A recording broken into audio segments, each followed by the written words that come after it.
How come it is so often easier to get over somebody who is nice and treated you well than it is to get over some dumb shithead who treated you like dog water? I make up a lot of elaborate fantasies when I like somebody, and if that person is treating me well, there's more room for realism. They're actually treating me well, it's very nice. But if somebody's treating me badly, I have this expanded fantasy ideological vision of what they could be, and I'm mostly going off that. I'm mostly going off potential. And they always say, you don't actually miss them like you miss their potential. Yeah, I do. The potential was really fire and awesome and lit and different. Whereas maybe with a real person who was actually being nice, it was like, oh, that person was that person and they were nice. That was so nice. And it doesn't feel like something was unfinished. Whereas if you're with someone who's treating you badly, you're like, no, I have to have them treat me right one day, and one day it will happen, I swear. If I just work hard enough, like I promise it'll happen, it needs to happen. But then it ends, and it never happened, and it never will happen. So then you're like, fuck! Damn it! Did all that work for nothing. And then you have to grieve them by being mad at them, and then letting them go, and then grieving the fantasy version, which is the hardest. So she finally admits it. Women chase bad boys because of potential, not reality. The chaos, the thrill, the fantasy of I can change him. But here's the irony. The good guy who's stable, consistent, and already brings everything to the table, he's not enough, simply because there's no project to fix. It's not about the man himself, it's about the emotional roller coaster that triggers dopamine. Stability feels boring, but when life humbles them, suddenly that boring good man starts looking like peace. The real question is, why should good men wait to be chosen after the ride is over? Maybe the good guy should stop applying for a job he was overqualified for from the start. How come it is so often easier to get over somebody who is nice and treated you well than it is to get over some dumb shithead who treated you like dog water? I make up a lot of elaborate fantasies when I like somebody, and if that person is treating me well, there's more room for realism. They're actually treating me well, it's very nice. But if somebody's treating me badly, I have this Let's talk about Asmongold and his takes. Today, I'm going to provide, in the best of my ability, a fair analysis of Asmongold's takes on topics that we overlap now. Yes.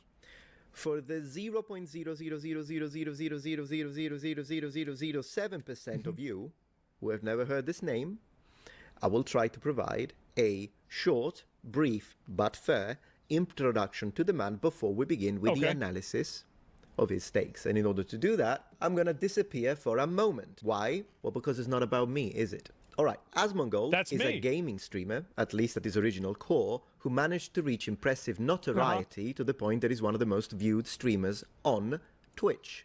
On what category, you ask? Gaming? Well, he's very popular in that substrate too, but no. In the political commentary sphere. He's, in fact, Twitch #1 political commentator. Now, how did this happen, you ask? Well, I think one of the reasons could be the fact that his name is now one of the most searched words on Google search engine above, for example, the NBA, among other things. So I'm sure that that's a contributing factor.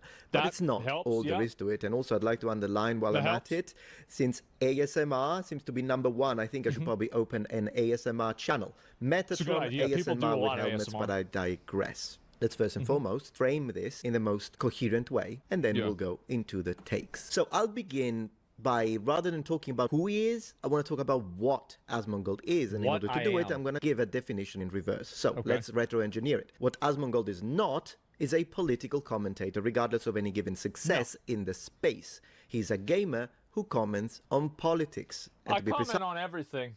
I give my unsolicited opinion about everything. That's what I do. If something happens on the internet, I'm going to talk about it.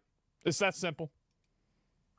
He's a gamer who provides commentary on politics, usually through the prism of the culture war, in relation to gaming specifically. So, in most cases, there is that connection, a tether, if you will. Although these days, I've seen him comment on policy and news too from time to time. Still, once you frame it that way, a gamer who comments on politics, you'll be able to understand how he can be based on certain topics, mostly those relating to common sense within the gaming space, but also, at the same time, fall short on other more complex issues. After all, that's to be expected. He clearly doesn't have a background in politics.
gonna break it down for you.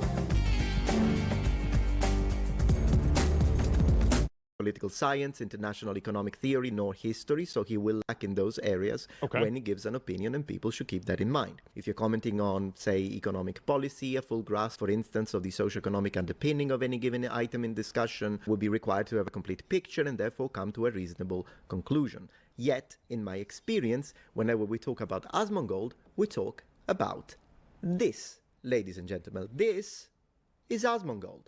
So what do I mean by that? Imagine you have a D20 right now and you roll it. Unless it's gaming, with which I often agree with the stakes, particularly when it comes to politics and games, you have to roll your dice, the D20, to represent Asmongold's positions. That's right. That's right. I have a lot of crazy opinions. That's true. If you get any number from 2 to 10, my reaction to what he's saying will be, oh gosh, I don't know. Yes. No, I don't think I can agree with that.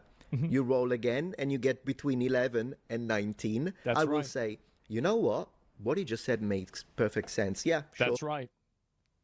Absolutely. And we do so many videos, it happens constantly. I agree. Sometimes he rolls a 1. In those cases, I'll go, ooh, no, oh no. Yeah. No. I'm sorry, no. Although then again, to give credit to the man, he usually apologizes publicly for those takes.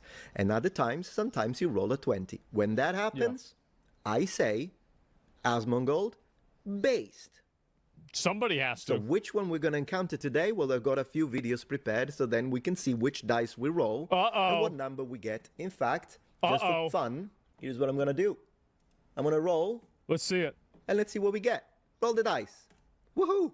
Ooh. Okay, this was not a good take, Asmongold. Next. Ooh, Asmongold, that was pretty good. Pretty base. Now, for the analysis to be complete, fun, here's what I'm going to do. I'm going to roll. Let's see it. And let's see what we get. Roll the dice. Woohoo! Ooh. Okay, this was not a good take, Asmongold. Next. Ooh, Asmongold, that was pretty good. Pretty base. Now, for the analysis to be complete, usually when it comes to criticism towards Asmongold, this is twofold. On one side, people say it's a React channel. Yes. And then we can go into the legal and moral analysis of this section. And then on the other side, there is the accusation of Asmongold being a right-wing grifter. So how about we deconstruct these, and I'll share with you my honest opinion on all of these. All right, when we let's talk hear it. about React channels, I'm going to be honest with you, I occasionally do React videos myself. It's lazy content. It's the easiest type of content that a creator can make. I personally usually choose to do React videos when I'm busy preparing something more research that requires time and there is a certain level of production value. Those take time. So in the meantime, I'll produce a couple of fillers that are React videos. I try to provide commentary that is interesting, congruent, and cohesive, considering the topic at hand, particularly when it comes to history. But at the end of the day, he's right. I mean, obviously, like editing and putting together an entire video is harder to do than watching a video and reacting to it. I mean, it's objective fact, of course. No matter how you look at it, React content is lazy. So, Asmongold, since his channel is mostly React, compared to channels that do full production and research, is lazy. He still puts effective. Not lazy, effective. A lot of work in it, because I imagine he's live for a monumental amount of hours. So comparatively, he's lazy. But I think he would accept that, at least for what I understand. He would say, yeah, sure, I'm lazy. Yeah, sure, I'm lazy. Compared to other creators. But is it illegal, what he's doing? And most importantly, is it immoral? And I would like to respond to this because due to the fact that I've done a little bit of React myself, I've had those accusations. From the legal perspective, we need to discuss the fair use disclaimer, which under Section 107 of the Copyright Act of 1976, I've got it right in front of me, allowances made for fair use for purposes such as criticism, commentary, news reporting, education, research, scholarship, and as I said, in general, commentary. Scholarship so from is a what legal covers perspective, me, strictly obviously. speaking, as long as he provides enough commentary in order to make his reaction content transformative in nature, he's doing nothing illegal, and nor am I whenever I do a React video. Fair use is a defense legally, so it's not something that you can claim proactively. It's something that you use as a defense in court. My perspective with it has always been like, if people don't like Reacts, then I won't react to their channel. period, right? I mean, unless they're making you don't like reacts because you're you're making a video that's negative about me and like you don't want me to react to it. Well, too fucking bad, right? But other than that, yeah, I would not react to their videos. I do that all the time. I think that's reasonable. Now let's talk about the moral aspect of this. I like being thorough when I do these examinations as well as very spot. Is it morally wrong to produce React content? Usually people that complain about this, I know myself because of the comments I get, they say that React channels are content thieves, in the sense that someone else with a much smaller channel produced a video. The big React commentator reacts to the video. They are stealing their spotlight. They are stealing their views. This is never or almost never beneficial to the creator that is being watched. And therefore, this practice is highly immoral. Sure. Now, the situation with this, it's a very reductive way to look at this, and it's a really case-by-case scenario. But when it comes to the kind of commentary that I provide, and also for what I've seen when it comes to Asmongold... And that's always the perspective that I've had, is that, like, yeah, I think it's stupid to say that and to, like, just to place it in, like, that level of a simplistic viewpoint. But if somebody feels that way, then I wouldn't react to them. It's that simple. The real question that I think... And also, by the way, I think that you could extend this logic to video games, and I don't really see a lot of people talking about this, but if a person plays a video game, they're probably putting in less effort than a person who made the video game, or the entire team of people who made the video game. So in the same way that I think reacting to a video is, in a way, you know, like kind of not really like, if you want to say that's not fair use, then neither is playing a video game in terms of effort. For sure they are. Yeah, and also another good component to this too is that when you're playing a video game, you do act as a market replacement for that video game for a lot of people. There are a lot of people who watch a video about a video game and then choose not to buy the video game themselves because they already got their experience through watching somebody else.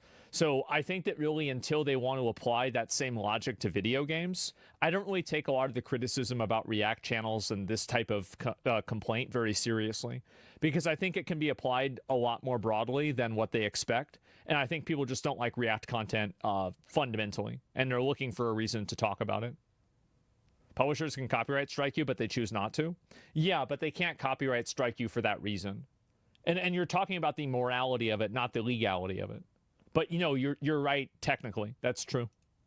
Should ask is, can it ever be beneficial for a smaller channel? And I have the answer. Oh. Let's have a look at this channel, ladies and gentlemen. This channel is called The Background NPC. What a surprise. And we can see it's a channel with 112,000 subscribers, so it's a highly successful channel. Man, how many videos did she have to make in order to be this successful? 300, 500, 11 videos, ladies and gentlemen. How did this happen? Either this lovely lady is a genius of algorithmic interpretation and reading within the YouTube ecosphere, or we actually see what happened, which is the man himself reacted to one of her videos. When he reacted to her, she had 300 subscribers. When did he react? Freaking 10 minutes ago. Well, here's a good way to look at it. I've had companies pay me to react to their trailers. You guys ever see, remember whenever the marathon event happened and they paid Lyric and Shroud and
react to it.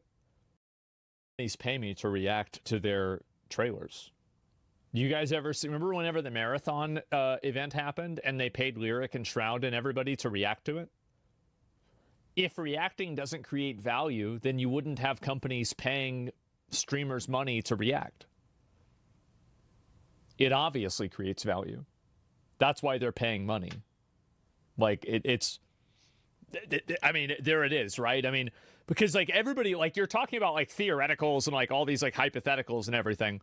But whenever you get down to brass tacks, where are people putting their money? But whenever you get down to brass tacks, where are people putting their money? If people are paying for reacts, that means that they're valuable. Oh, so she went from 300 subscribers to 112,000 subscribers, and deservingly so. She's a lovely content creator. I think she makes really nice videos, and now she's got a career. So, and what I want to say about this is that we're going to watch, by the way, various videos. We're going to watch this, but I think she's really nice. So you should go and check her out. Not that I have the same level of influence in any way, shape or form, of course, but I would like to encourage you because I think she's really nice as a content creator. There she is. Sure. And do you think she is going to complain about content theft? How many views did she get in the original video? I don't know, but I don't think she's going to have a problem with that. In fact, I watched her reaction and she was very grateful. Sure. So in this case, this happened. You could say, yeah, but does this ever happen? Well, Penguin Zero, 16 million subscribers. His career was ignited because a bigger channel reacted to one of his videos. There's a lot of people who, like, I've reacted to their videos and it's gotten people to watch them, for sure. Same with streamers. I mean, it's common sense. Of course this happens. Videos. Obviously. Jacksepticeye, 30 million subscribers. His career was kickstarted by a bigger creator that reacted to him. And there are plenty of stories like this. Given if the video in question is a horrible video, even if a big creator reacts to you, you're not going to have success. So, of course, part of this is due to the fact that she produced a good video. And also, as you can see, she's been posting. So she needs to now retain the new subscribe wave. She does have some merit into this. But let's stop pretending that when a big creator reacts to a smaller creator, it's only detrimental to the smaller creator. This is a clear evidence, and I'm all... It's so obvious that that's not the case. It is. It's so obvious. There's so many points of reference for it. I mean, yeah, of course. About the fact that she absolutely benefited enormous, and I'm happy for her. Look at the views. She gets more views than me, and I'm so happy for it. In fact, I'll start watching and you know what? I'm just going to subscribe to her right now. And I suggest you to go and check her out because I think she deserves it. I'm very happy that she got, look at this, 400,000 views. I have trouble getting 400. I do sometimes, but it's not easy for me to get 400,000 views. She just got 400,000 views in 6 days. That's phenomenal. About me. Happy for her. Now let's address the other accusation. Is E a right-wing grifter? Now, this is a situation that is a little difficult for me to express without going into, without getting annoyed. Twitter's because not gonna like oftentimes, this one. even though I've expressed millions of times that all I care about is the truth, I am a very moderate individual politically. I'm not a hateful individual. I don't like extremists. Still, whenever I make a video, and if the evidence that I'm providing doesn't confirm biases on either side, people get mad. So, when I make a video and it upsets people on the left, they call me right-wing grifter. There are plenty of videos on the tube that call me a right-wing grifter. Yes. And then when I make a video that upsets people on the right, they call me woke. So I'm either the... If you're being called woke and a right-wing grifter, you're making the right calls.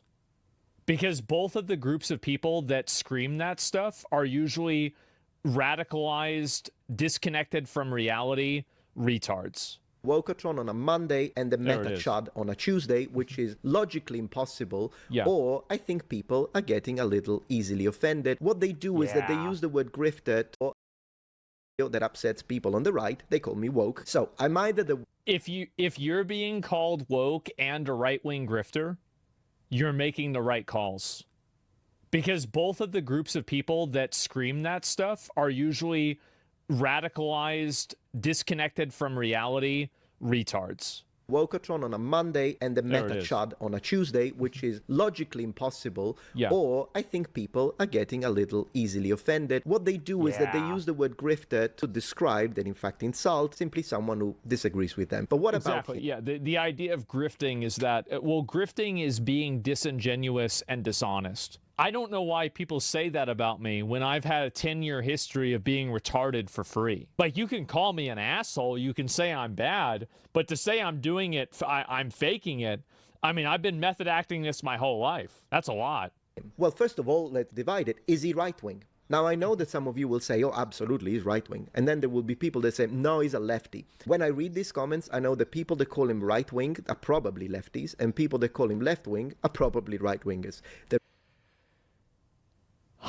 Man, I like this video a lot. That's exactly right. 100%. The reality is, for what I've seen so far, and as I say, I'm trying to be fair, I think he is very right-leaning when it comes to his positions concerning the culture war within the gaming space. True. That's what I would say. But I've also heard him say things that no conservative would ever say. So I personally think his takes are mixed. Perhaps we could describe him right-leaning, but he's definitely not as right-wing as a Matt Walsh. I think we can agree with that. But is he a grifter? Well, how about we look at the definition of grifter, since I like being thorough. Grift. They hate the dictionary, bro. They hate this. Yeah, this is not this. They're not gonna like this one. Here we go. Ways of getting money dishonestly that involve tricking someone. Is he getting money dishonestly? No. A grifter is a con artist, someone who obtains money by swindling or tricking others. Is he tricking? No. Someone who gets money dishonestly by tricking people? I'm gonna say no. Now, within the modern political space, they just make this up to say it's the only reason why people use this word is so they can invalidate another person's opinion. They're trying to make their opinion seem like it's inauthentic so they don't have to engage with it. That's the reason they create this term. Doesn't always mean fraud, because I think this definition does not fit Asmongold. I'm trying to be honest here. He's clickbaity, occasionally I am too, but not fraud. So sometimes in the political space these days, particularly within the culture war, people use it to mean a person of online presence that uses political topics that they know will go viral in order to make a profit. Problem is that in my opinion, and this is just my opinion. What do you think the news does? Do you think the news reports on things that nobody cares about? No, the news isn't reporting about a cat getting stuck in a tree in Wisconsin. They're reporting about a bomb going off because more people care. This only applies to people that do this, but they don't actually believe and are not being authentic. That's my personal idea of grifting, since in the original word, at least etymologically speaking, a certain level of trickery has to be present. If you don't believe in it and you're just making these videos because you know they will make you money in order to pander to your audience, and then once you get enough money, you forget about your audience, you go to an island and change name, then yeah, you're a political grifter, left or right. But when you do believe in this, and it does appear, to me at least, he seems to be authentic. So if you're genuine, what you could say, because I know people in my audience, some are right-wing, some are left-wing. If you are left-wing, you can easily say, hey, I disagree with his takes. Because, yeah, those takes might be right-wing from your position. Sure. But calling him a grifter is inappropriate simply because, for me, in order to be grifting, the person should be unauthentic. And that's my opinion. Feel free, of course. You can just look at, like, I made videos about Gamergate 10 years ago. Like, I mean, literally, we talking about 10 years ago. I mean, I've been going in on this for a while. To agree or disagree. Watch a few videos. The videos that I've prepared today for you that I would like to review when I appear on camera again in 3, 2, 1. Muppet is back. Oh, no, wrong. Muppet is back. No, wrong. Goodness gracious. What's this? Technical difficulties. It's fucked up. There we go. I'm back. Hey, good to see you. Streaming's hard. So yeah, we're gonna review I want to see his take on Dragon Age Veilguard. Let's see what he has to say about Dragon Age the Veilguard, because maybe he'll get more political about it. That's in some a very moderate individual. There might be some things when I'm like, I don't know if he's stepping up. Let's see. I don't know if he's a fan or a hater. He's just watching. He's just giving his opinion. You don't have to be a fan or a hater. No, it's not a big deal. Like, that's like internet fanboy mentality. It's just watching my videos and talking about it. It's not a big deal.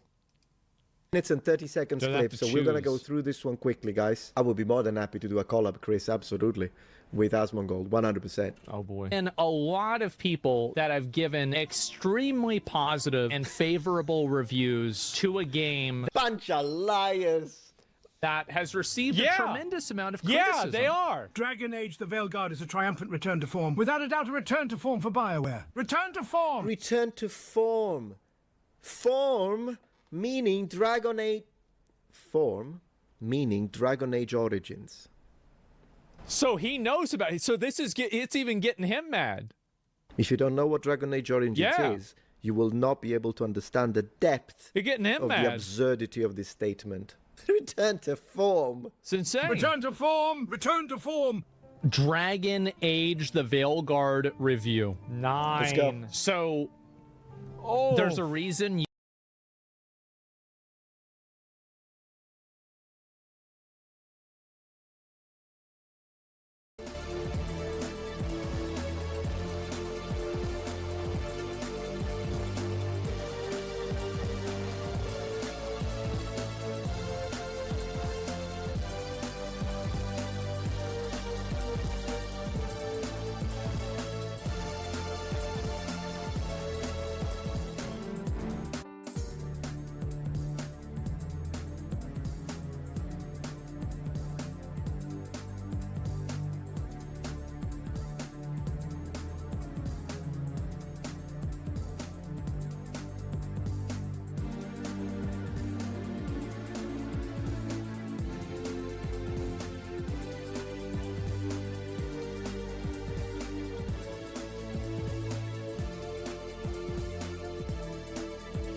YouTube got rid of dislikes. Oh. What is the dislikes be?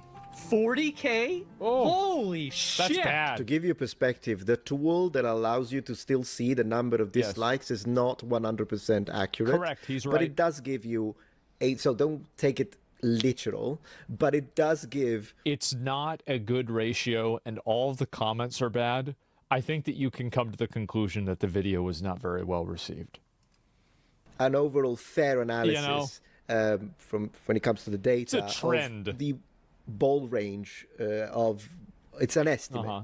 Still, I can see that. I can see that. I forgot to add my dislike. I'll add it later. I clicked on the video merely for the comment Son of a section. bitch. If you ever feel no, useless, wait, no, remember that's- that this that's channel IGN's video. exists. No, base. This isn't a review, it's Never mind. sponsored content. That's fucked up.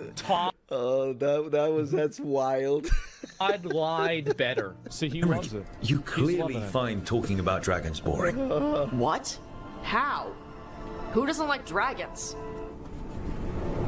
You're not ready. I'm not ready either. Let's watch it. Pounding that snake's nose. She's still holding the ruby in her other hand. It was crazy how many videos we made about this game and how bad it was. It's actually insane whenever I go back and think about it. Same with Assassin's Creed Shadows. I'm actually almost sad that these games aren't coming out anymore because they were such good content. Because panties. I was so proud. Oh, Ah, shit. They're still holding it. Sorry. what are you doing? Pulling a barb. Oh, okay.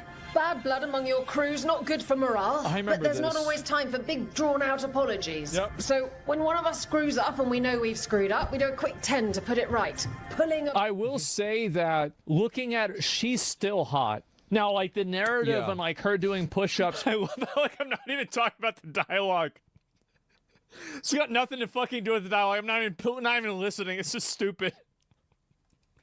Because she she used the wrong pronouns. Yeah, I didn't even care. It's really stupid. playing the game on they mute, did nerf yeah. her boobs. I think they did. Yeah, I agree with him, but I would like to say the writers did a disservice to the people that, of course, use the pronouns and whatnot Yeah. by doing this, because course this they do. is obnoxious. So the reality is, in my opinion, is that even the writers, they did it because they needed to own the freaking chuds. They didn't Yep. do it because they wanted to actually support the LGBT community and all that. Because if you do, you're going to sit down and really think, because this was a catastrophic failure. But let's was. be honest, people that professionally work into the R&D department or in general marketing, you're telling me that they couldn't foresee that this was going to create a massive backlash because it's cringe? No, I actually think that they're not able to, because anybody who brings it up or speaks against it, it's like the emperor's new clothes, but the emperor is in North Korea. And so what ends up happening is that when somebody speaks up and says, oh, I think this might alienate people and people might not like this, they get called and maligned as a racist or some sort of bad actor or a bad person. And so why would you, as a guy that's working at this company, put your career on the line to, put yourself in the crosshairs of every mentally ill Karen that's working at that company and then get called into HR for being transphobic because you think that this character wouldn't align with what viewers' expectations are? So that's the reason why. And it's toxic positivity because nobody can speak out against it or say anything that's problematic about it. It's just that they don't care. So I agree with him. He's right. This is stupid and it's cringeworthy. But I want to say this. Reason you can't just apologize? Sometimes people say, oops, sorry, and hope that fixes it. But they just want to get the whole thing over with. But pulling a barb, you sweat a little. Makes you think about it a little more. Shows the other person you mean it. What if they mean it when they say they're sorry, though? And that's the other reason. Some people mess up and get all dramatic. They make it about them. Oh, I did. That is a projection if I've ever seen one. Writer of this, you just made the entire franchise about yourself. Can we be honest about this? This is the reason why nobody likes them, and it's the reason why these games are dying. Yep. That is He's completely exactly right. what happened. Yeah, he's totally right. That is exactly what happened. didn't mean it right. I'd never do that on purpose. They feel so bad about it that it's on everyone else to smooth it over and make them feel better. Oh, okay. Yes, some people might do that. Pulling a bar. Are you sure that them was the right pronoun and making them feel bad? How do you know? Did you ask? Did she ask or no? But yeah, this is the cringe fest, noble ones. This is a cringe fest. Puts it on the person who screwed up. They made the mess. They fix it. Done. I cannot wait for tomorrow. Tomorrow is going to be such a good day for me. I'm going to wait. It was, by the way. We had like 80 or 90,000 people watching the stream. It was such a good day for me. It was an insanely good fucking day. One of the best days, in fact. Wake up early. What's this dialogue? It's not dialogue. It's a sermon. Yeah. Based. So true. It is. He's absolutely right, 100%. Yep. I was expecting, by the way he was described, based. It's exactly what it is. It's a sermon. Based. Indoctrinating sermon, in fact. It is. It's a sermon. Even if you agree with it, you could say it's a sermon. You could agree with it. I know my audience is mixed. Some people in the comments will be like, no, I'm left-leaning. Fine. You agree with it, but it's still a sermon. He's correct. He's right. At this point, someone who watches this and says, oh, Asmongold is a horrible, toxic individual, I think they're just saying it because they don't like that the guy has a different opinion. That's right. They just don't like the fact that I'm saying something that they disagree with. That's it. On That's this the specific only matter, thing. by the way. And some of his takes are clearly left-leaning, not in the culture war. In the culture war, I guess a lot of his takes would be considered right-leaning. Although for me, what I've seen up to this point, it was freaking common. I think that people have changed the Overton window so much that a normal point of view is considered right-leaning. The reality is that a lot of people are not right-wing because they don't want to see neo-pronouns, non-binary, and in order to make his reaction content transformative in nature, he's doing nothing illegal. Only matter, thing. by the way. And some of his takes are clearly left-leaning, not in the culture war. In the culture war, I guess a lot of his takes would be considered right-leaning. Although for me, what I've seen up to this point, it was freaking common. I think that people have changed the Overton window so much that a normal point of view is considered right-leaning.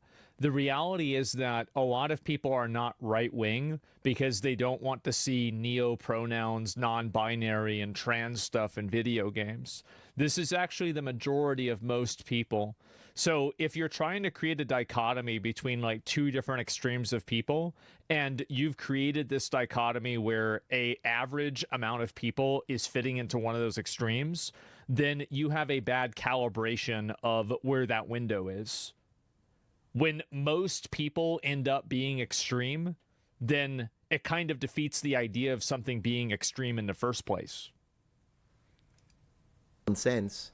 It's not even... It's insane. I understand that everything has become political. I can't even say that I like freedom of speech without people calling me a fascist, which is the craziest racist, disconnection from reality that I've ever seen. Because, yeah, if being pro-freedom of speech makes you a fascist, then you have to explain to me how is it possible that during the fascist regime in Italy, you could not go to Rome and say,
Mussolini is a most fascist company or countries do not let you speak out freely and have freedom of speech. Anybody who says that is a retard. They're just saying that because it's their special word. They're using the special word. Because they would have shot you on the spot. Mm-hmm. When it comes to me, and that's my moderate take when it comes to these things, as long as someone is polite, as long as someone asks me politely, hey, I have this other name, I will use their preferred name. That's exactly what I said. Because I use the name Metatron, and you guys are very nice. Telling me Metatron, calling me Metatron, appreciate it's not my birth name, fine. Really? And when it comes to preferred pronouns, don't you even try with the crazy ones like bunny, bunny self, demon, demon self. Never gonna happen. I'm never gonna say it even at GUN point. Bro, yep. Get this shit out of my life, yep. But when it comes to she or he, the regular pronouns, the normal as long ones, as someone asks real me ones. politely, I will do it out of politeness. Exactly. With that being said, yeah, because and this is what a normal person does, by the way, because the normal person doesn't want to have a confrontation in the Target parking lot. A normal person doesn't want to have an altercation at the Verizon store. You know, like, yeah, sure, she. Okay, yeah, sure, she. Okay, so yeah, ma'am, can I please get the phone now? Like, let's be honest. Yeah, you don't want to get in a fight at a GameStop. Someone like Dylan Mulvaney, who made a statement publicly, said that it is the belief of this creator that people should go to jail if they don't use the preferred pronoun, then I will not use it on purpose, just to show a resistance against people who want to take away my freedom. Now, if you disagree with that, and you want to say, no, I don't want to use any preferred pronoun, that's your freedom. Yeah, you have freedom of speech. Instead go more left and you want to say, no, I use all pronouns, everything, bunny, bunny, vampire, self, whatever this is. And you can see this is the reasonable perspective that every normal person has, that it's totally okay for you to dictate what you choose to do, but it's problematic whenever you decide and dictate what I need to choose to do. You can clearly see this difference that he's creating. It's so obvious. Is your freedom as long as the freedom of the individual is not being taken away by a government that shouldn't have any business into what people say unless what they are saying leads to a crime. That's the only case in which, within at least the United States Constitution where I live, speech is not protected. Government has no business in my freedom of expression. Why is that an expert level concept? You're a nice person. You're lovely. People don't understand it because they don't want to, because they want to tell you what to do. That's why. You're not one of those crazy activists, and you tell me, look, I actually have gender dysphoria, like clinically proven, and you want me to use your preferred pronoun, I'll do it because you're being nice and you're asking me nicely. Yeah. I look at the person. But if you're one of those who's going to be like, if you don't say it, you'll be cancelled, I'll say it to make a stand. I'll use the opposite pronoun in that case. Honestly, I feel like that was a really fair video. I do. I think that was a super fair video. Like, a lot of the stuff that he was talking about, yeah, I think he was very fair. What a good guy. And I think that a lot of people, you know, there's a lot of people that don't really give me a fair shake because I think that a lot of people, you know, there's a lot of people that don't really give me a fair shake because I am, you know, a demon. And some people are not big fans of that. And they don't really like that all too much. And so Intentions Metatron's pretty fair. Yeah, and so I was glad to see it. It's really nice. It was very fair. Actually, it was. And so I do appreciate it. Abso-fucking-lutely. So yeah, it's a good thing. And there's a video. I've never watched one of his videos, Metatron. Oh, he's almost at 1 million subscribers. Holy shit. Holy, 983,000. God damn. Well, there's 983,001. And yeah, good guy. And I think that, again, you need more reasonable, well-intentioned, normal people out there on the internet. And I think that's it. You truly believe that a demon? There are a lot of people who, this is what they do. I'm not even kidding you. Just a minute.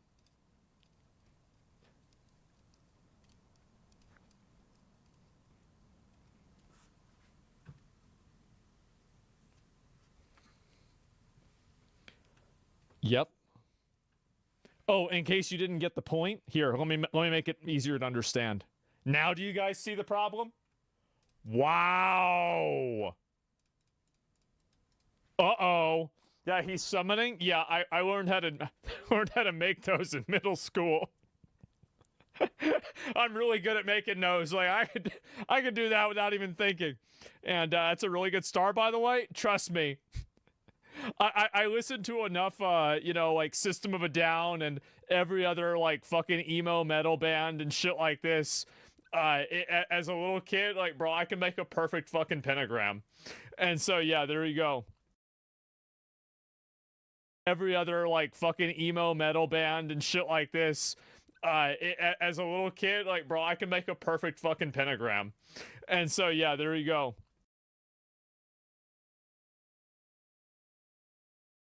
There have been hundreds of celebrity scams, millions stolen from fans, and as we've shown on this channel, some people will promote almost anything if they're paid without checking what it is, which has created an industry of celebrity scammers we're going to expose today, who not only scam the fans, but fool the celebrities into launching tokens with their name on it. The reason why I'm in crypto is because somebody scammed me into it, and they get pulled in by somebody that is scamming them, and in turn, the audience gets scammed. No amount of due diligence on this little could have prepared us for forged wire transfer documents. No amount of due diligence could have prepared us for the level of fraud this individual perpetrated. That is Jason Derulo and Caitlyn Jenner. And they're just some of the people that claim they have been tricked into promoting coins that were later rug pulled.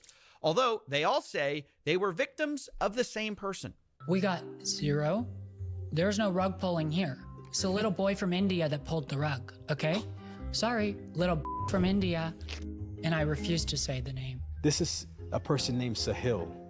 You know, at the time, I know Sahil well. Well, I know of Sahil well. Yeah, at the time, I had no idea who the hell that was. It was somebody that had 1 point something million followers, so it added some credibility to his name, you know? That's right. Sahil Aurora was the villain of celebrity promotions. If you heard his name, you were probably already rug pulled. And Sahil even gave advice to people for how to be like him. Just rug. Rug again. Extract liquidity. New charts. Sell everything in one clip. Dump on every single one of your followers. Sahil, you moving on. You moving up. You in Dubai now. And then repeat the whole thing again. What up, guys? It's Rich the Kid. Yesterday, my page was hacked and a coin was promoted on my page without my knowledge by Sahil. And keep clicking and keep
distracting, and keep rugging. Yeah, Sahil is cartoonishly villainous. I wouldn't have been surprised if he cackled while telling everyone to rug pull, which is why I was surprised to find out that Sahil has recently changed his tune. I just have a question. Is it too late now to say sorry? Can we try one more time? I've been trying to reach out to a few people directly and just apologize for things that I've done. Rugs, the plays, the manipulations. I just want to say I'm not hacked. My Twitter is not hacked. It is me. It's hard. But please, forgive me for being bad. I try to fix it. I try to fix issues with every single one of you that I have had. I try to fix everything that I've made you lose. And yeah, I'm here. Okay. Apology aside for a moment, do you know how bad your reputation has to be for your apology to be the thing people think you're hacked for? He literally had to show his face and say, guys, it's really me this time, while apologizing for fraud. And maybe that's why Sahil decided to hop on a call with me to prove that he really is sorry and to confess to what he did. Now, is he sincere? Is he looking for more fame? I'll let you decide. Either way, today we're going to expose a celebrity scam from a different angle. Normally, we uncover things by talking to victims. This time, we're talking to the villain. But first, I need to give a legal disclaimer. I'm about to talk to Sahil about crime, fraud, prison, and I want to make it clear that in light of recent events, it's now my new position that I believe crime is probably legal in America, or at least the kind we're talking about. I certainly don't want to defame any innocent criminals on this show, so I'm changing my legal disclaimer in light of recent events and also selling merch to get the word out. That's right, ladies and gentlemen. We've got two comfy designs here. One, which is like a celebration, like I can't believe I got away with it. And then our second shirt is, of course, based on my face every time I think about this. Crime is legal. It's also the reaction of, I imagine, a lot of people. So we'll be selling these for the next 30 days. You can get those. We sell merch once a year.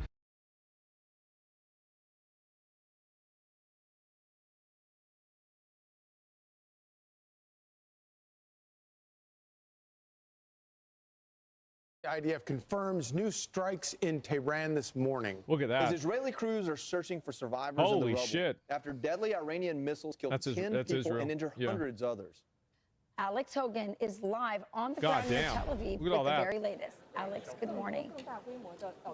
Good morning. We're getting some breaking news right now. An alert has gone out to the entire country here in Israel, telling people they need to get close to a shelter. If This is a few sirens hours do ago. go off, we're going to move into one of these buildings and take shelter, as there is the belief that there is likely an incoming attack. This is after we have seen widespread devastation in this neighborhood. This is Bat Yam in the outskirts of Tel Aviv, where one building behind me, a residential building, Shit's a large blown the fuck apartment up, building, yeah. was the scene of a direct hit. But as a result, all of the surrounding homes, all of the surrounding residential and apartment buildings have been completely destroyed. The windows broken, the doors mangled, the roofs either partially or fully blown off as a result of this direct hit. This was the scene overnight of some of these That is wild. Look at that. Holy shit. acts that we saw of Iranian Jesus. missiles, some of which were able to breach Israel's air defense systems and create direct hits like this. We are now also learning of the increased number of dead. As many as 11 people have died in overnight strikes. That's because of, I'll show you this footage here, some of the drone footage of the area of I'm surprised it's not more. I mean, really? Like, if only 11... Like, this is a fucking... Yeah, this is a bloodbath. I would expect it to be way more. where I'm standing. Search and rescue teams have Bomb been going shelters through save the area, lives? I combing guess so, through the right? rubble, and have just uncovered another body, another grim part of the news of the dead that we have learned of in recent days. Children are among the dead here in Israel. And we talked with the international spokesperson of the police, who says they had to use drones, canines, to comb through this area and search for survivors. Take a listen. What happens next? What happens tonight? Are you preparing to see, unfortunately, attacks and scenes just like this tomorrow morning again? Well, I can't see the future, but I can tell you that the Israel police is prepared in the event that another barrage of rockets targets our civilian communities. Like I told you, we're on high alert, but we've also recruited 7 battalions, reserve battalions of our border police to help reinforce our units that are on the ground so that we can be in all areas of Israel. And if there's a rocket strike, missile strike to a certain residential community, we can get there as fast as possible. Time is of the essence when it comes to these things. We want to get people medically evacuated as fast as possible, provide service to anybody that may be trapped, and that's what we're going to continue doing. So we've seen a massive police presence here throughout the morning. Medics, again, going through this area door to door. It's common sense. We're seeing all of them right now evacuating this area, getting themselves to shelter, something we are going to do as well. If those sirens do sound off here in Tel Aviv, meaning that the city would once again be under attack. And it would be something that we have not seen in recent days. Typically, these Iranian missile and drone strikes have been happening at night, but for those sirens to take place during the day, it shows just once again the changing experience that Israelis are living through amid this escalation here in the Middle East. Back to you. Thank you, Alex. So obviously, you know, what we're looking at behind you is evidence that the Iron Dome did not get all the missiles that were that were incoming for Israel. And it's not the only; those are not the only. That's not the only missile that sort of got past the Iron Dome. There's a lot of them that did. Like, I feel like they hit Israel like probably 15 times yesterday. All the missiles that were you is evidence, Alex. So obviously, you know, what we're looking at behind you is evidence that the Iron Dome did not get all the missiles that were that were incoming for Israel. And it's not the only; those are not the only. That's not the only missile that sort of got past the Iron Dome. There's a lot of them that did. Like, I feel like they hit Israel like probably 15 times yesterday. It was way more than I had expected, because they had those super fast missiles and it just got in there. Yeah, was it 8? 8 total? I thought it was 8 in one attack. It felt like more like it was like 15 to me, but like maybe you're right. Sorry for repeating. I heard some reported theories that maybe Israel is allowing some missiles to get through as an excuse to escalating the regime and overturning an attack in Iran. Thoughts? I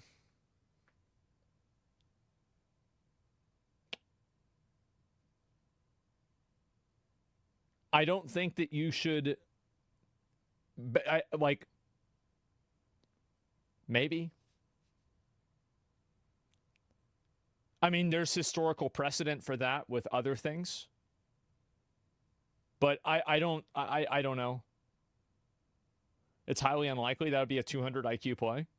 Well, I always had, and I don't. Sometimes I feel like I don't even want to say this because I feel like I might get in trouble, but it always seemed very odd to me that Mossad can have the highest level of counterintelligence in the world, or at least equivalent to like probably like what China and maybe like, I don't know, maybe like Lockheed Martin has or something, or Palantir and America has, and they didn't see October 7th coming. Yeah, I don't know. I don't know. I mean, who knows? And again, I'm not trying to be like, oh, I'm just asking questions while like saying, like, I'm trying to imply that like, oh yeah, they did this for sure. I don't know. But I think that it's fair for you to ask that question. And I think anybody who's getting mad at you for asking that question is an idiot. With the amount of false flags that have happened, and they've been allowed to happen by different governments in order to facilitate and begin wars, to rule that out categorically is naive. That's just me.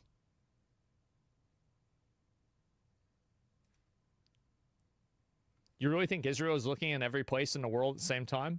No, but I think they're looking at most places in Israel most of the time, yeah. Like, in my opinion, I feel like this is just me. The Israel intelligence is so fucking good that they can surgically remove a single apartment room to kill a specific person. They killed every person in leadership. Surgically remove a single apartment room to kill a specific person. They killed every person in leadership across multiple different terrorist organizations. They are farming them inside of fucking caves. These people are hiding inside of tunnels. They're still fucking finding them. And then you think that there's a random open air attack. And yes, obviously it could have happened. I don't know this.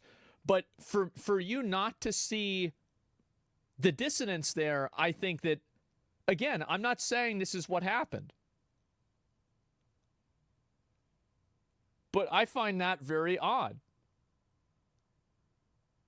Don't you? I now apply that logic to 9/11.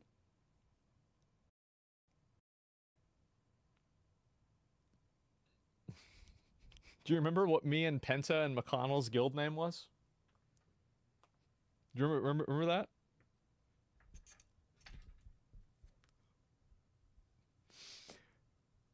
Why did Bush do it?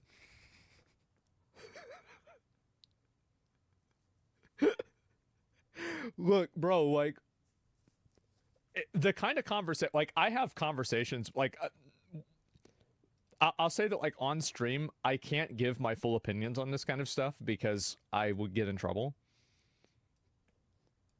You can ask any of my friends my actual opinions on this, like, just not specifically. But I think you can pretty much assume what I really think is going on, right?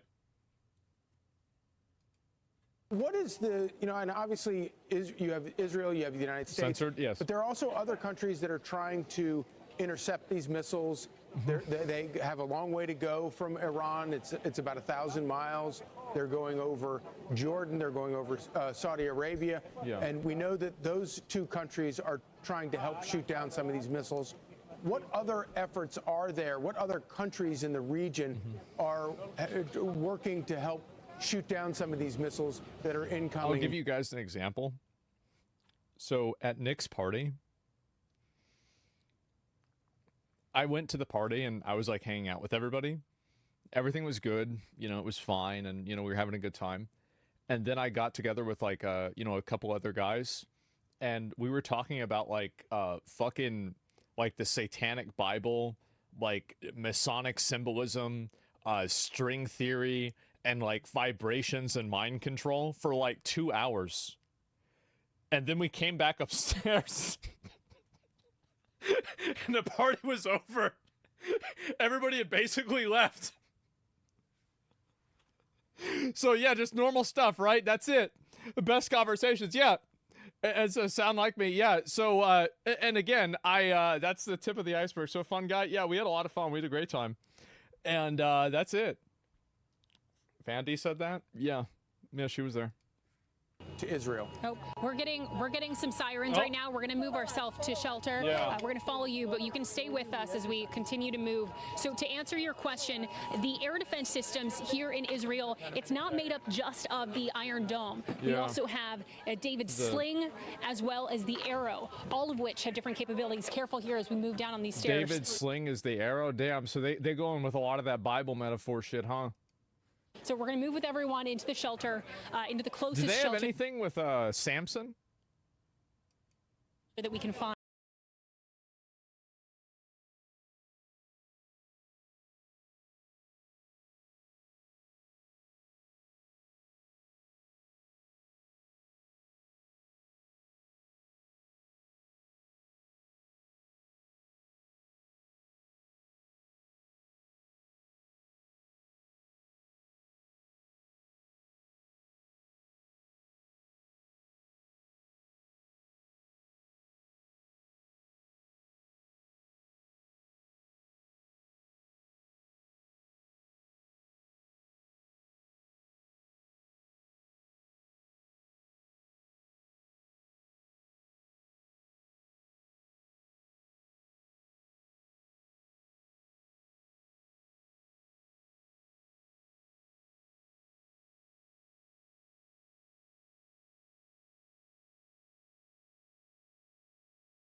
Well, these sirens mean that Tel Aviv is one of the cities that the IDF believes could be the center of this next incoming attack. So we have seen a U.S. presence continue No, to... I meant Samsung.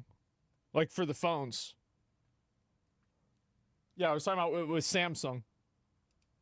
defend Israel as well. We know that the Army and the Navy, they have been using their resources to strike down some of these missiles and these drones that we've seen in recent days. As you mentioned, Jordan the other day, Jordan was able to intercept some of the drones that breached its airspace.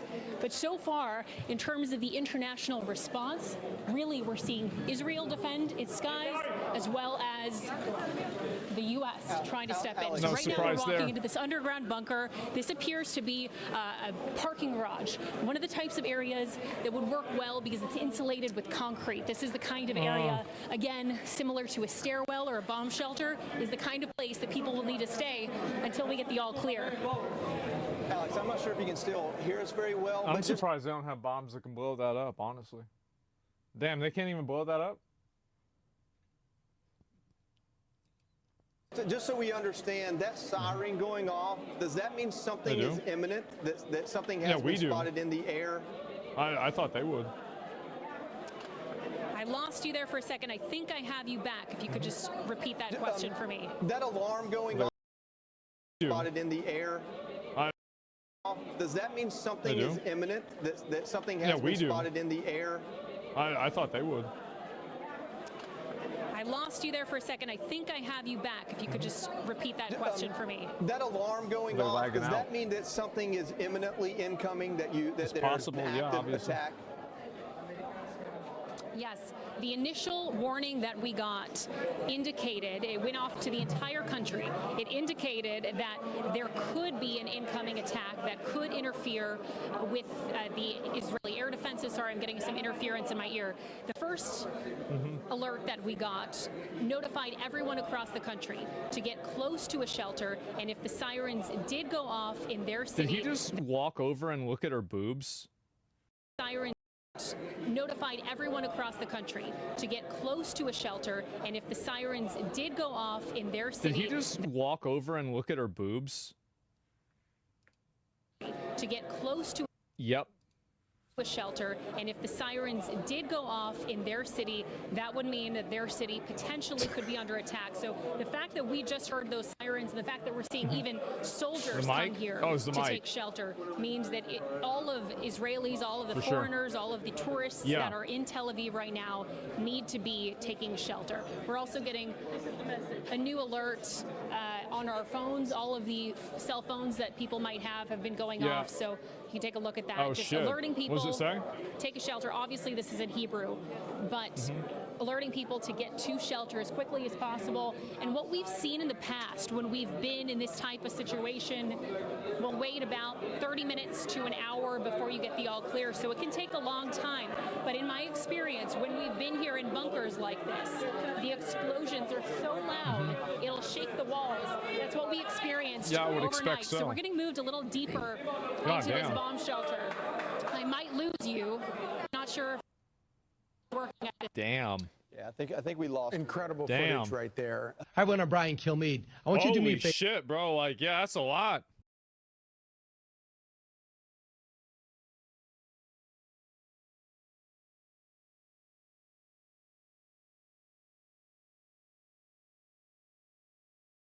When you think of Chinese martial arts, we all know what comes to mind.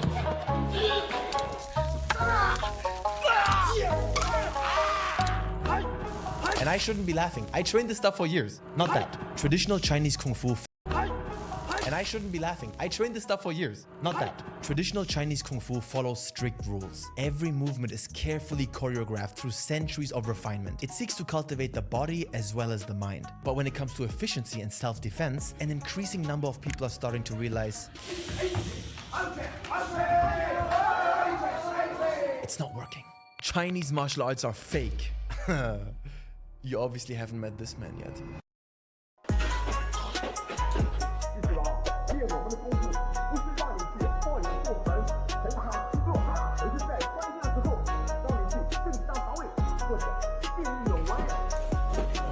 Sure, laugh all you want. Put him in bullshido compilations. But know this. What you are looking at is a modern fighting style so controversial, so effective, and so brutally pragmatic and unorthodox that it earned it the distinction the only martial art in post-1949 China with a legal kill count.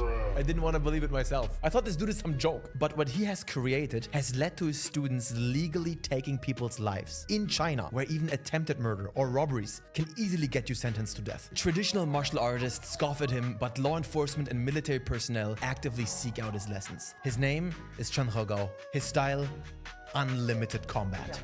Or as they call it on the streets, Mad Dog Fist. As my friend and I were researching this story, we were laughing and shaking our heads in disbelief in equal parts.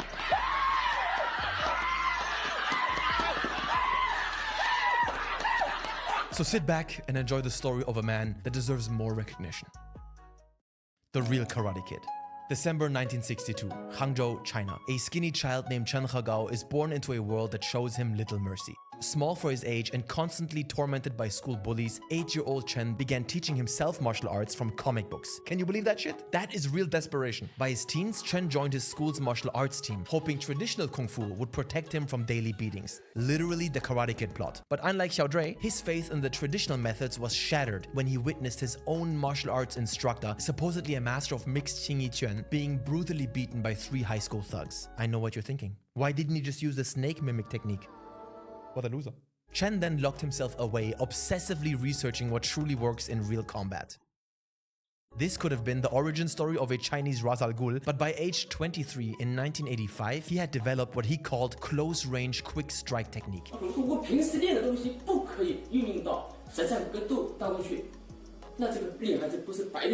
And a year later, he established unlimited combat, rejecting all notions of honor and fair play in favor of brutal effectiveness.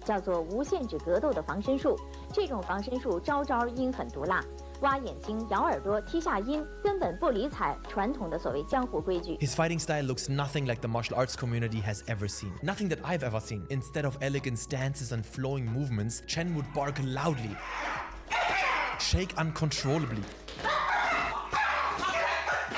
and attack with unpredictable patterns, targeting eyes, throats, and groin. These animalistic, absurd movements and vocalizations earned his system the nickname Mad Dog Fist. In Chinese, Feng Gou Quan, a label that he never uses and that may have been given to ridicule it initially, but that would follow him all throughout his controversial career. What they didn't understand yet is that all of it had a purpose.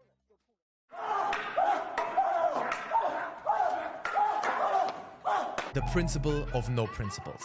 Chen's fighting system is built on ideas that horrify traditional martial artists. Honor, dignity.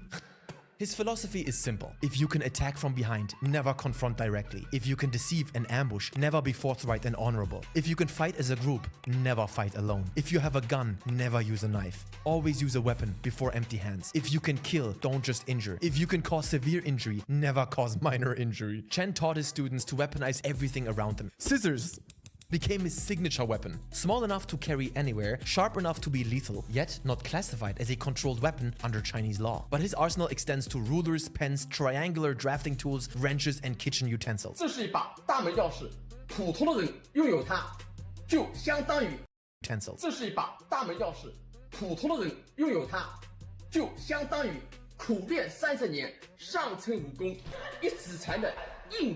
He trained students in psychological warfare, spitting in opponents' faces, throwing dirt in their eyes, biting throats if necessary. He explained the barking is to scare opponents, raise your own level of adrenaline, reduce susceptibility to pain, and enter a state of rage required to act immediately.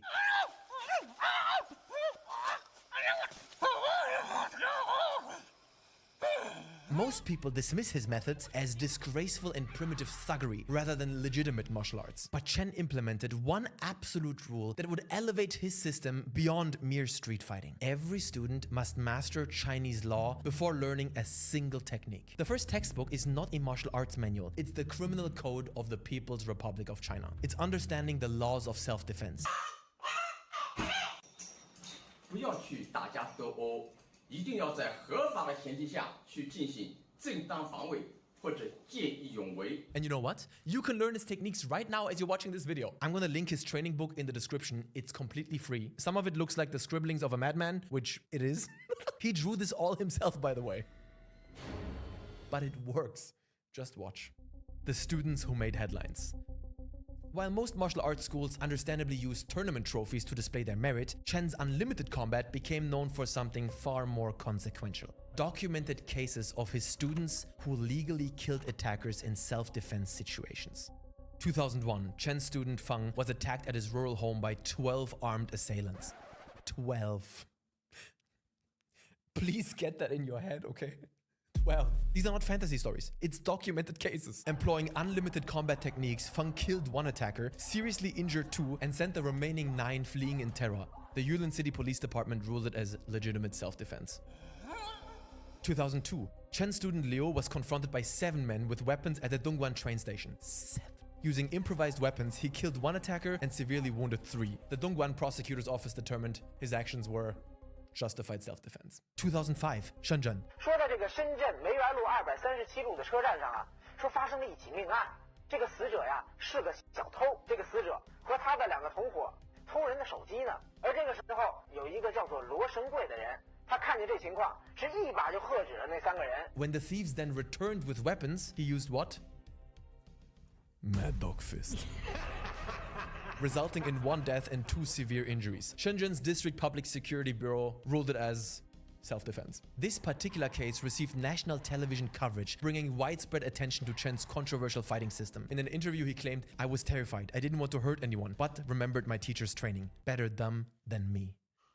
But not all stories ended in vindication. Chen's senior disciple Zhang faced 11 armed attackers and successfully neutralized 5. 1 kill, 4 injuries. But when he pursued the fleeing attackers like an actual mad dog, he took it too literal, his actions were ruled excessive self-defense, requiring him to pay compensation. He was one of his very first disciples, but Chen expelled him from the school as a reminder to all students, power without restraint leads to punishment, not justice. He's like a real-life Batman.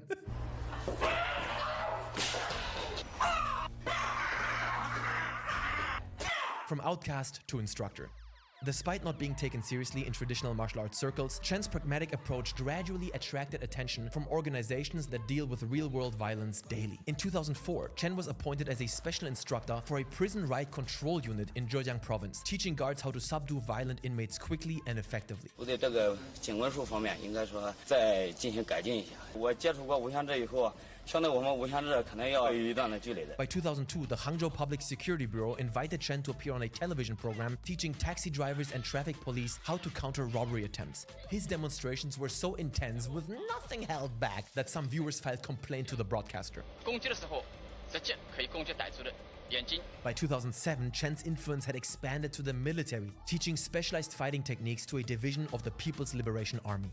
In 2009, Chen reached the pinnacle of his professional recognition when he was appointed as the Anti-Terrorist Special Operations Combat Instructor, that's a mouthful, for the Zhejiang Provincial Armed Police Corps.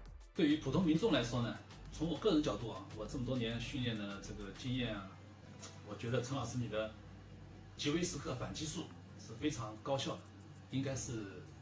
As I'm sure many of you know, most martial arts like Shaolin Kung Fu, BJJ, they require years and years, decades of dedicated training to get really good on a high level. But unlimited combat is designed for rapid acquisition by ordinary people, regardless of age, size, or physical ability. 我现在才练个7、8天，我就给大家说能不能找个歹徒练练手。 Now, we should take such testimonials with a grain of salt. I, for one, would be very concerned about a false sense of security. That's the thing with self-defense. It's unpredictable. No 2 situations are the same. And if you end up taking more risks in your daily life because you carry scissors and you know how to bark, might not have the intended effect. So this stark contrast reveals a fundamental divide in the Chinese martial arts world, or maybe actually globally. While traditional martial artists condemned his methods as dishonorable, 没有武德, those who face violence professionally, police officers, prison guards, riot control units, military and special operations personnel, embrace the cold, no-nonsense efficiency of his approach. Modern relevancy and controversy. Very few fighting instructors have polarized public opinion in China like Chen Hagao. Following a brutal attack on a woman at a Tangshan restaurant 3 years ago that shocked China, Chen made headlines again by publicly advising people to use broken bottles, scissors, or whatever weapons available in such situations, to not hold back, to fight like an animal. 要守住做人的底线啊！今天你不管，明天就可能轮到你。 His comments sparked criticism from across the martial arts spectrum. Remember Xu Xiaodong? I talked about him before. He's also controversial for exposing fake kung fu masters with real applied combat sports in MMA. Yet even he called Chen a sick person running around with scissors and howling like a mad dog. That's the point, my dude. 我看完之后，很多网友让我评论，我说这就是神经病，这是全世界神经病练的拳。And of course, even the Shaolin Temple had to chime in. Buddhist howling like a mad dog. That's the point, my dude. 我看完之后，很多网友让我评论，我说这就是神经病，这是全世界神经病练的拳。And of course, even the Shaolin Temple had to chime in. Buddhist monk Shi Endure questioned whether Chen's approach could even be classified as martial arts. And I get his confusion. This guy's not even talking about spiritual energy. Even be classified as martial arts. And I get his confusion. This guy's not even talking about spiritual energy. How is it possible? They labeled his system as Nutbuster for focusing on grown attacks, which is very funny, because what the hell is this then, huh? What are you guys training for?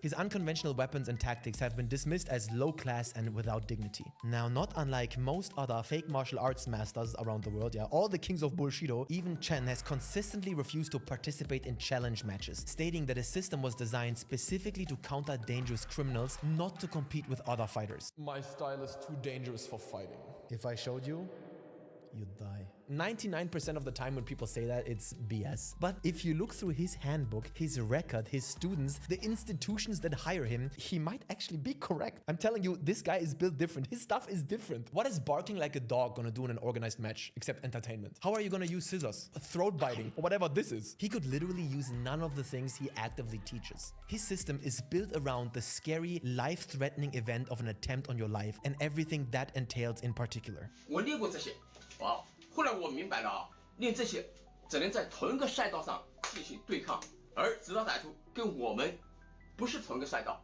无法和他进行对抗的。如果你一定想用徒手的功夫去对付那些持刀的歹徒，那么你苦练20年甚至30年，你的成功率不会超过1%，剩下的99%就是代表着受伤甚至丢命啊。 Nowadays, Chen has expanded his teaching approach, forming partnerships with law firms to provide even more comprehensive legal education alongside combat training. 第一，对方是不法侵害；第二，对方是正在进行中；第三个也是重中之重，那就是轻易不要出手。只有对方对我们或者他人的生命的安全造成巨大的威胁时，那么就进行无限反击。 But online, particularly among younger generations, Chen has become something of a folk hero. On Bilibili, China's leading video platform, Chen's instructional videos regularly receive millions of views. People post countless memes, and fan-edited compilations of his techniques often bear provocative titles like Legal Guide to Killing and Judge of the Underworld. That would be a great comic book name for him, huh? Wouldn't that be a beautiful irony? He once tried to learn from comic book heroes, and he became one. Gorgeous. These younger viewers appreciate Chen's rejection of what they see as empty rituals. His emphasis on practical self-defense resonates in a society increasingly concerned with personal safety.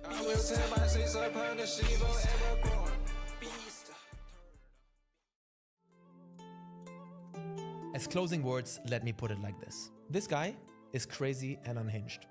It's obvious. I am also not a fan of the fan-made memes trivializing murder and teaching how to get away with killing. I'm not 100% sold on his techniques, but I see the biggest value in Mad Dog Fist is how it mentally prepares you for self-defense. The state of mind it puts you in. Using everything, letting go, going 1000%. Survival. That being said, Chen is a fascinating man who built an entire system on his own, born out of childhood trauma. Zero nonsense. Zero peddling esoteric pseudo-religious crap. I respect that. If we put Shaolin Kung Fu on one end of the spectrum, I would place Chen's unlimited combat on the other end. These two are two opposite extremes. And despite his violent techniques, let me end on a quote from the Karate Kid movie that I know even he would agree with.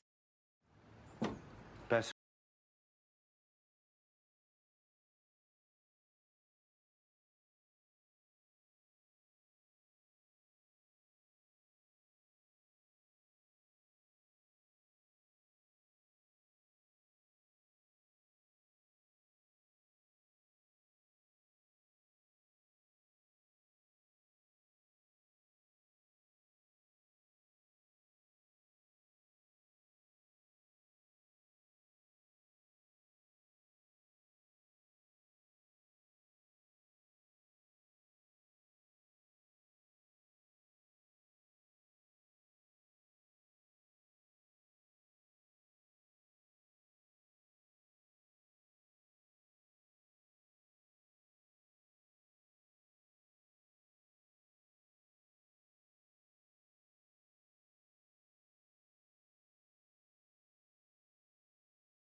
gentlemen, I think the internet is absolutely going to die or collapse sometime this year. And I'm not being an alarmist about it, ladies and gentlemen.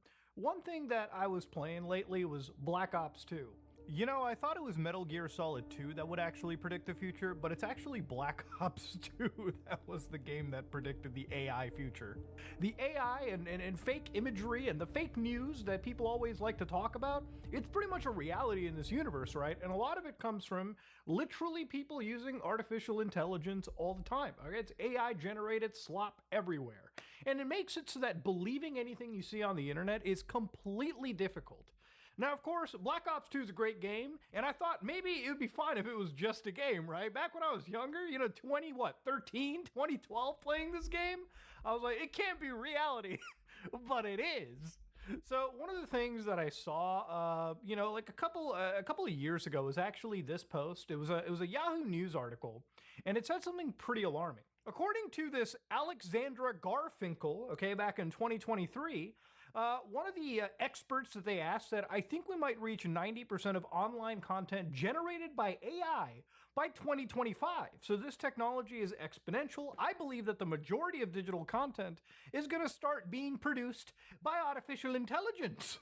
Now, of course, you know, this moment in time, like I would probably think, oh, it's just a joke. It's like a ha-ha funny, but it's really not, okay? One of the most popular sets of videos that I found on a TikTok channel known as Impossible AI. So they're pretty much honest with it. This channel sort of came into fruition a few days ago, I believe.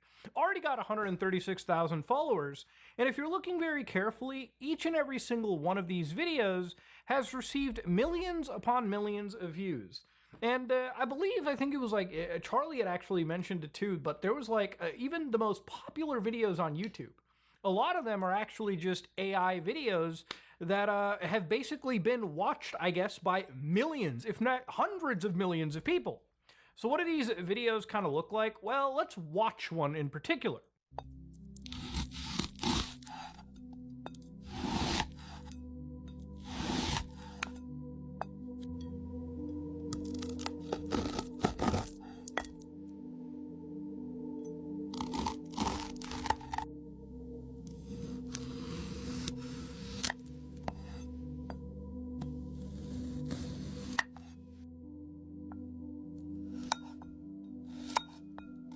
You know, raw dog my ass, ladies and gentlemen, but I think I'm excited by ASMR stuff. Now, ASMR is one of the most popular categories of videos on the internet.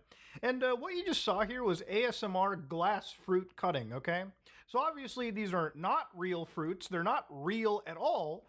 But it seems like for millions upon millions of users, they just love watching this shit. This strawberry one in particular got 21.3 million plays on TikTok. It's actually insane how viral this shit has gotten. So let's say they're part of the TikTok fund. They definitely made, from what I understand, a pretty healthy penny off of a goddamn VO3 subscription that cost them maybe $100, $200? I have to check the exact subscription price. But it's an insane return on investment. And you know, I don't know if the people watching these videos are even human beings or not, but obviously even the creators yeah, it's AI generated stuff. And even though one person's I hate AI, I'm in love with AI ASMR. And of course, you know, you got one person who's don't stop, I'm close. It's 88,000 nutters on this dude. It's crazy shit. Now, of course, it's not just this. Obviously, with AI now replicating voice patterns and speech, you've even got Yeti Boo, which is an original Yeti vlogger. So move aside, Bigfoot, you've got yourself an entire Yeti with almost 500,000 followers. I mean, if you think that the internet content creation pipeline is cooked at all, you don't know the half of it, okay? So listen to some of this shit. It's insane. Greetings, interwebs. It is I. Build a fire with me and let's hear it crackle. You know what? Don't stop. Oh, I'm close. But of course, you know, you ever watch that movie Planet of the Apes? It's you don't really even need to hope for a sequel to that movie franchise. By the way, great movie franchise. But you can just basically ask VO3. You can ask any of the big AIs. Just make me more. Just make me that Planet of the Apes sequel, okay? You can make 1 million prompts, stitch that shit together, and boom, you've got yourself a banger video. In fact, why do we even have to talk about it? In fact, there's people who are making history visualized by AI on YouTube. I want you to watch some of this. It's crazy. All right, guys, we are headed to Troy right now. We've been trying for 10 years and we still can't get in. I'll let you guys know if anything happens. All right, quick update. The Trojans seriously locked it down. We're gonna regroup, figure something out. I'm gonna see if there's another way we can get in. So I've been thinking it through. I was thinking if we hide in something and tell them it's a gift, they'll let us in. The only thing I have to figure out is what that something is. You know, bro, honestly, like, when I was growing up, we learned about the Trojan horse in, like, history class and shit. But, nowadays, kids will probably learn it in like, a way where it's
advice. Other ones we avoid. Thank you, Jackie. Thank you for watching. I hope you liked it. These China videos are so much fun to make, but they're also a lot of work. All the research and assets and putting it together. So if you see value in these videos, I would highly appreciate it if you could click on join, become a member for as little as 99 cents, or go on Patreon and pledge a little bit over there. Think of it like this. Your money pays for the next China lore deep dive. I appreciate you, and I'll see you on the next one. Peace. If you like this video, check out the one I did about Jackie Chan and how he cursed every brand he ever worked with. It's a good one.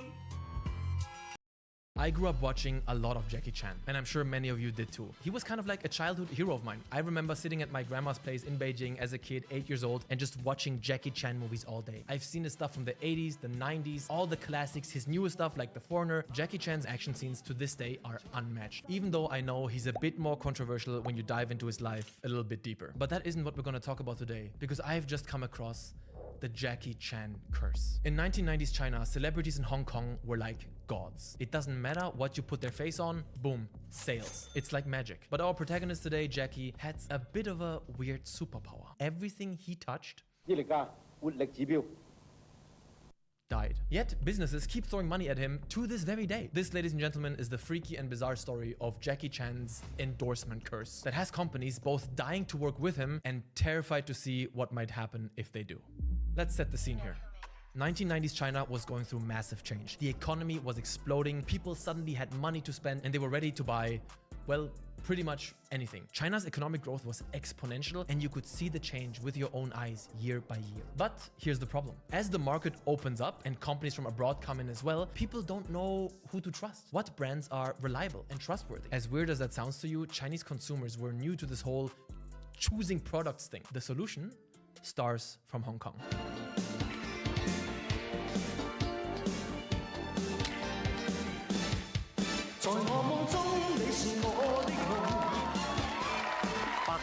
See that there? That's Jackie Chan and Michelle Yeoh 41 years ago. You may know her from A24's Everything Everywhere All at Once. Great movie, check it out. They were already seen as international superstars by Chinese people back then. And there were more. You could call this the Hong Kong advantage. These Hong Kong stars were marketing gold. You had the four heavenly kings, or 四大天王, as the Chinese call them. Andy Lau, Jackie Choi, Leon Lai, and Aaron Kwok, who were like the Avengers for Asian pop culture.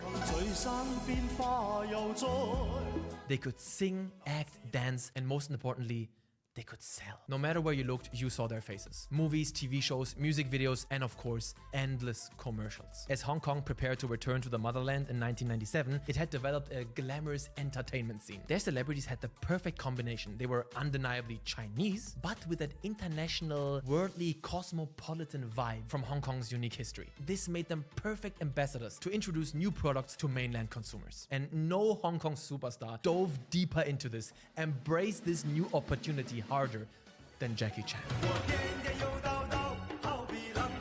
He was ready to have his face on anything. By the early 2000s, Jackie Chan's face had become a familiar sight on billboards and TV commercials across China. From big cities to small towns, his endorsements seemed to be everywhere. Shampoo? Put Jackie's face on it. Dumplings? Put Jackie's face on it. Knockoff gaming console? Jackie's face on it. And not because he was particularly affordable or cheap. For companies, getting Jackie was hitting the jackpot. Everyone knew him. Everyone trusted him. Look at the roles he plays in his movies.